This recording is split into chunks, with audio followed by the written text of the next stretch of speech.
Tonight, I'm about to tell you a story that shook the richest neighborhood in Lagos. A story that proved that even in the mansion of a billionaire, darkness can hide behind marble floors. Because when Chief Obidike Nwokori, one of Africa's most powerful billionaires, returned home after 3 long years, he expected laughter, he expected warmth, he expected his only son to run into his arms. But what he found broke him to pieces. Banana Island, the land of giants, where billionaires live behind towering gates and security that never sleeps. Chief Obidike's mansion was the crown jewel glass walls, gold pillars, imported marble, fountains that danced at night. But the night he returned, the mansion felt dead, silent, cold, wrong. As he stepped into the foyer, the echo of his footsteps sounded louder than they should. No staff rushed forward. No lights brightened. Not even a whisper of joy. Just scrubbing. A harsh, desperate scrubbing against the marble floor. Reveal emotional shock. Obidike followed the sound and froze. Because right there, on the floor of a billionaire's mansion, kneeling in rags, with bruised hands and hollow eyes, was his son, his only child, little Chinonso, scrubbing the floor like a servant. Nonso? The chief's voice cracked. The boy didn't even look up. He just whispered, "Sir, I will finish. Please don't punish me. Sir, not daddy. Sir." A billionaire's heart shattered that night. Painful confrontation. Obidike rushed to him. "Nonso, my son, it's me." But the boy flinched. "I have no father," he whispered. "He left me. Madam Ifeoma said he threw me away." And that was the moment the billionaire realized. His biggest mistake wasn't leaving his empire unattended. It was leaving his child behind. Soft background tension. The staff gathered, trembling, guilty, afraid. Mr. Chibuik, the butler, whispered, "Chief, Madam Ifeoma told us she acted on your orders. She said you wanted the boy to be hardened." "Hardened?" The chief's voice thundered through the hall. "He is a child." But the truth was darker. Amarachi, a young maid, voice shaking, stepped forward. "Chief, I tried to protect him. I hid food for him. I cleaned his wounds. But Ifeoma beat me. She said, if I helped again, Chinonso would disappear." Disappear? Inside a billionaire's home. This was no discipline. This was a conspiracy. Phone buzz, tension rising. Before the chief could respond, a vibration shook the room. A message from Madam Ifeoma. Just 5 words. "Begin phase 2. He's here." Chief Obidike's blood ran cold. And then, his phone rang again. A private number. He answered. A smooth voice chuckled on the other end. "Welcome home, Obidike." The chief's jaw tightened. Gozi Mbanefo, his billionaire rival, his enemy. Gozi laughed softly. "Oh yes, I see you found the boy. But don't worry. By morning, he won't be yours anymore." The line cut, and an email notification appeared instantly. Subject line: DNA results, not your son. Forged. Designed to destroy everything. Chinonso saw his father's face collapse. And then, his tiny body gave out. He collapsed into the chief's arms. If you're still here, listening to how deep the shadows run in this billionaire's home, pause with me. Stories like this carry truth, carry pain, carry wisdom. So before we descend deeper into this darkness, tap subscribe, leave a comment, share this story so others can follow the journey. Now, let's continue, because everything is about to get worse. Sirens tore through Banana Island as Obidike rushed his unconscious son to Eco-Atlantic Elite Hospital, the most expensive medical center in Nigeria. A place fit for presidents, royalty, billionaires, and tonight, a broken little boy.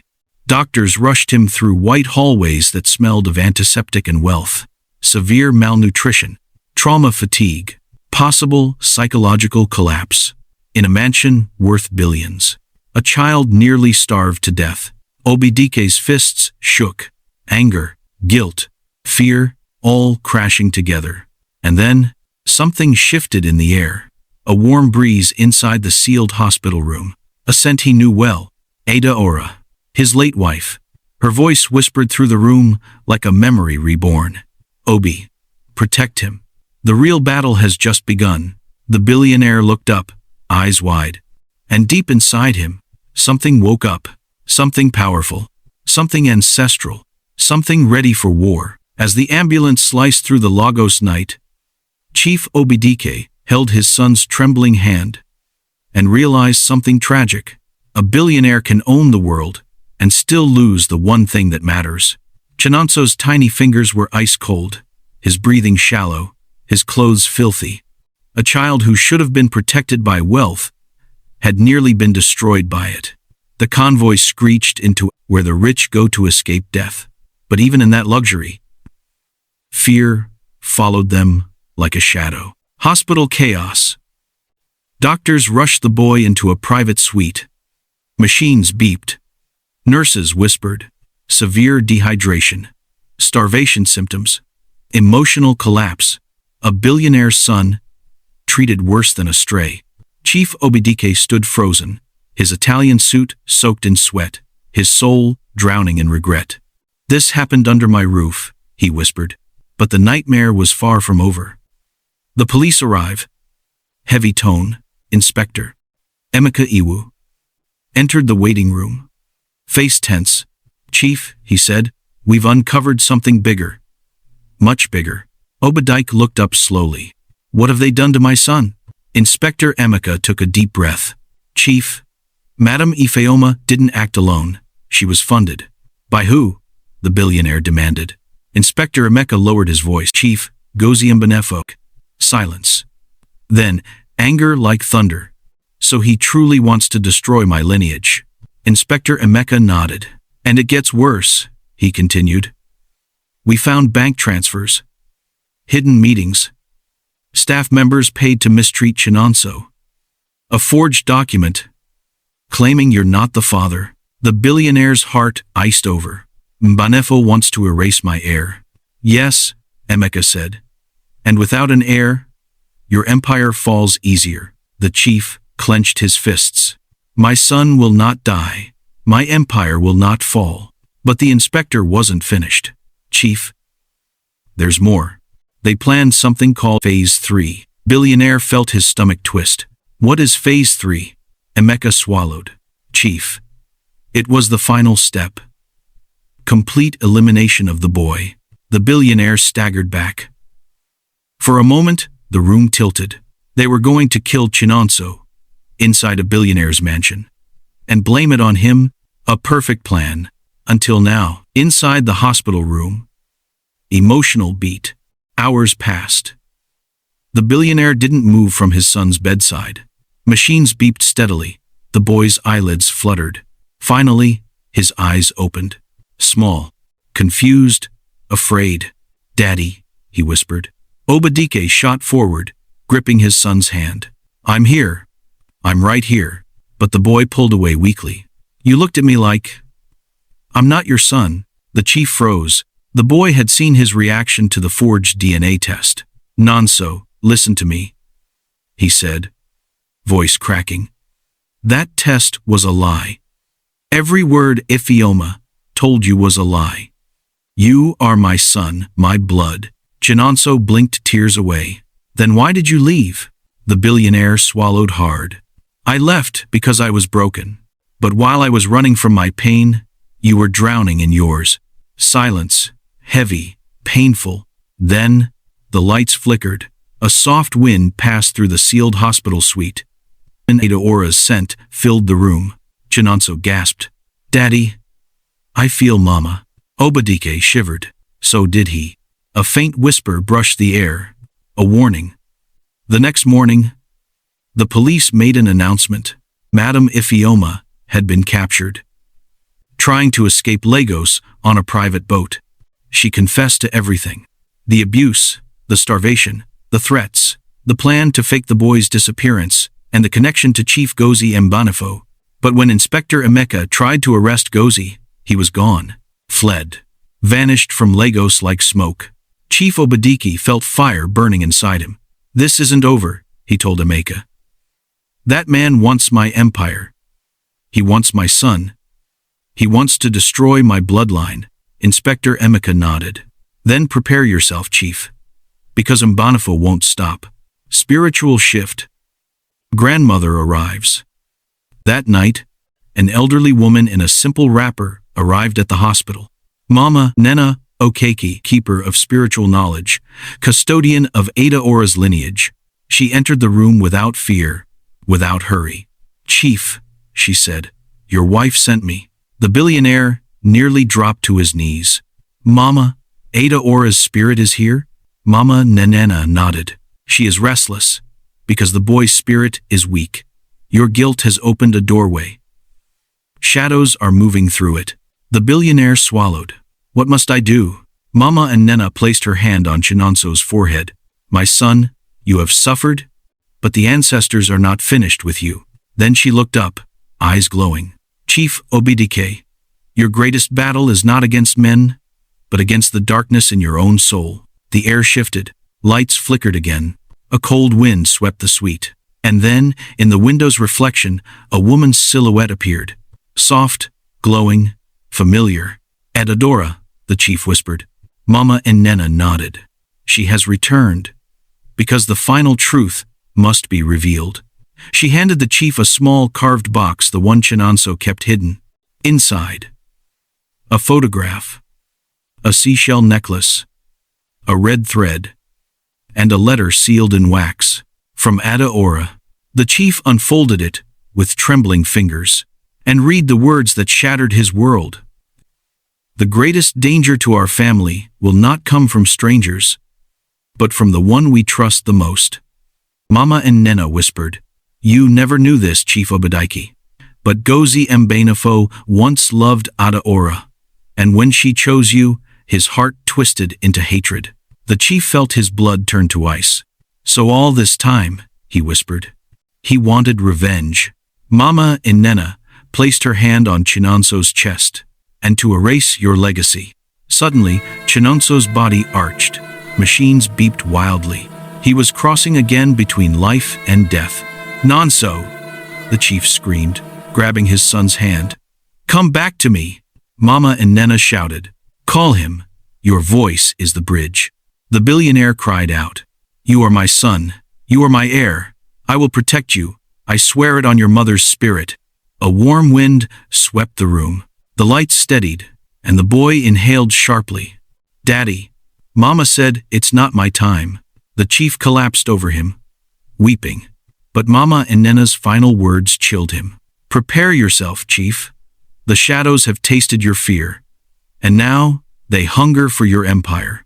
The sun rose over Lagos, but inside Echo Atlantic Elite Hospital, the world of Chief Obidike Nwokori was drowning in shadows.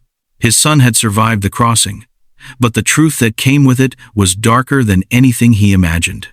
Because now, the ancestors were speaking, and they were not whispering anymore. Mama and Nena. Steps forward. Mystical energy. The spiritual custodian of Ada Ora's lineage stood in the billionaire's suite as though she had walked out of another world. Her wrapper was simple, her voice ancient, her eyes burning with a fire older than any Banana Island mansion. She touched Chinonso's forehead gently. "The boy still stands at the doorway," she murmured. "One step wrong, and he will not return again." Chief Obadike swallowed. "What must I do?" "Mama," the old woman turned to him. "You must hear what you refused to face for years." A cold breeze swept the room. The machines flickered, and a soft glow shaped itself in the window's reflection. A woman's silhouette, Ada Ora. This was no hallucination, no trick of grief. The ancestors had answered. Mama and Nena raised her hand. "Obadike, listen." The room grew still. Even the air held its breath. Ada Ora saw her death before it came, Mama Nena said softly. She dreamed it. She felt it. She knew her time would be short. Chief Obadike staggered. "My wife? Knew?" "She did," Mama and Nena nodded. "And she also knew that after she departed, a great darkness would come for the boy." She held up the wooden box, the one Chinonso kept hidden all those years. "Inside this box lies the truth she left behind." The billionaire's hands trembled as he opened it. Inside were simple items, a faded photo, a seashell necklace, a red thread, and a letter sealed with wax. He opened it, and everything he thought he knew crumbled. To my son, Chinonso, and to my beloved husband, Obadike. If you are reading this, then the path I feared has begun. The greatest danger to our family will not come from strangers, but from the one we trusted the most. Chief Obadike's breath stopped. Mama and Nena stepped closer. You did not know this, Chief. But before Adaora chose you, another man sought her hand. The chief blinked. Who? Mama Nena answered with sorrow. Chief Gozi Mbenefo. Silence exploded through the room. Mama and Nena continued. He loved Adaora, wanted her, fought for her, but she refused him and chose you. The chief felt his stomach drop, and when she died, the old woman said, Gozi believed fate had given him a chance for revenge. He wanted your empire, she said. He wanted your legacy burned. He wanted your son erased. The billionaire's fists clenched. So, this was all because of jealousy?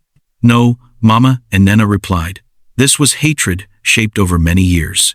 A darkness fed by wealth, pride, and a wounded heart. Suddenly, Chinonso gasped a violent jolt, ripping through his small body. The machines blared. Lights flickered again. His spirit was slipping. No, no. The billionaire grabbed his hand. Not again. Mama Nena shouted. His spirit is caught between worlds. Call him back, Chief. Your voice is the bridge. Obadike leaned close, tears falling. Nonso, come back. You are my son, my blood, my heir. Do not leave me again. The room filled with wind, warm, swirling, carrying Jasmine, Adaora.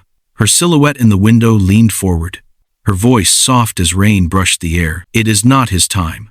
The wind sank into Chinonso's chest, and he inhaled sharply, returning to life.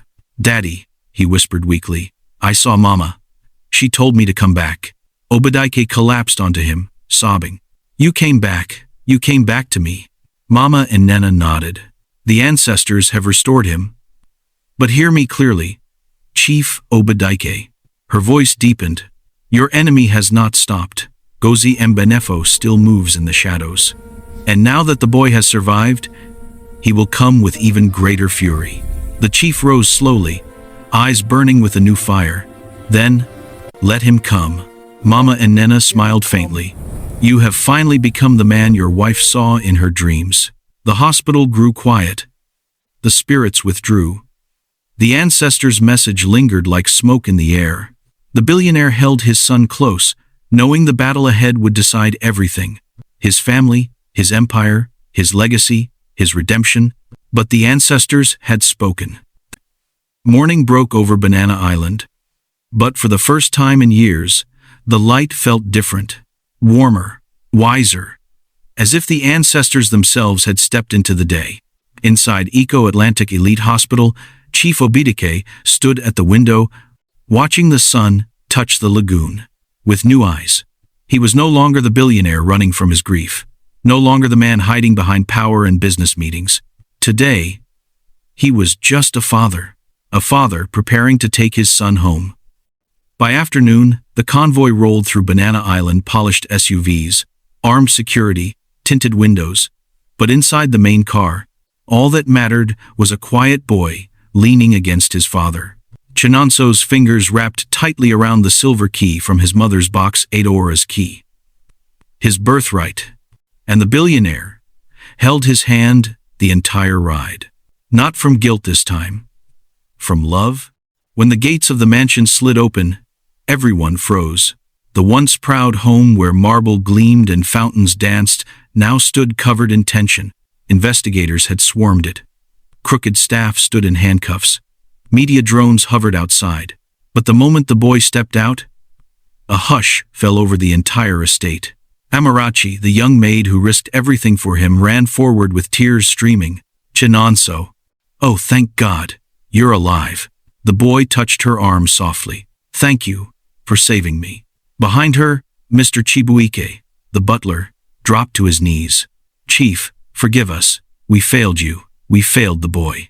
Chief Obadike stared at him a long moment. You remained silent, he said. But you did not strike him. The wicked will face justice. The silent will redeem themselves through service. Chibuike bowed his head in shame. Amarachi looked at the chief nervously, but he placed a gentle hand on her shoulder. You are braver than all of them. Your courage kept my son alive. Her tears fell harder. As evening approached, drums began to echo from the mansion courtyard. Slow, deep, ancestral. Mama and Nena had returned, not alone, but with custodians dressed in white, holding calabashes, palm leaves, incense, and the wisdom of generations. The cleansing had begun. Neighbors watched from their balconies, whispering, "Is he doing a ritual? They say the spirit of his wife returned. The ancestors saved the boy." But inside the courtyard, only truth mattered. Mama, Nena raised her staff. "Tonight," she declared, "we restore the light to this house. Tonight, we cast out the shadows." The drums shifted rhythm, steady, heartbeat-like. Palm leaves swept the ground. Incense smoke curled into the sky. Custodians circled father and son, chanting ancient words. Then Mama Nena touched Chinonso's forehead with sacred chalk. "You walked through death's doorway," she said softly, "but you returned because love called you back." She turned to the billionaire. "Obedike, kneel." The chief blinked. "Mama, why?" "Because the boy was not the only one who needed healing," she replied. "The father must bow before truth." Silence fell. Time froze. Then, the billionaire knelt, a man worth billions, a titan of industry, a power in Lagos, on his knees, before his son. With trembling voice, Chief Obedike spoke. "Chinonso, I failed you. I abandoned you. I let my grief break our home. But if you allow me, I want to love you again, properly, fully, as your father." Tears streamed down the boy's face. He stepped forward, placed his small hands on his father's shoulders, and whispered, "I missed you, Daddy." The courtyard erupted. Custodians chanted louder. Drums quickened. A warm wind swept through the air carrying jasmine, Adaora's scent. Her presence wrapped around them. Her blessing sealed the moment. Then Mama and Nena held up the carved wooden box, Adaora's box. Inside lay the silver key. "Chinonso," she said, "this key unlocks your mother's private study. Inside are her dreams for you, her words, her love. Today, you reclaim your place as heir." The boy took the key, hands shaking. Chief Obedike embraced him this time with strength and tenderness. "You are my son," he whispered, "my legacy, my future." The next morning, the world woke to a press conference outside the mansion. Microphones, cameras, news anchors, and standing before them, Chief Obedike and Chinonso. The billionaire spoke clearly. "I take full responsibility. My son suffered while I hid inside my grief. But today, a new chapter begins." And then he announced, the Chinonso Wokery Foundation. To protect vulnerable children, fight domestic servitude, and build safe homes across Nigeria. The crowd roared, the world applauded, and somewhere unseen, Adaora smiled. In the richest mansion in Lagos, the shadows were finally gone. A father regained his son. A son reclaimed his identity, and a home once filled with pain became a house of light. And so, the ancestors left us with one truth. A billionaire may build an empire, but only love can build a family. If you enjoyed this video, don't forget to like, subscribe, and leave a comment below. Your support means the world to me.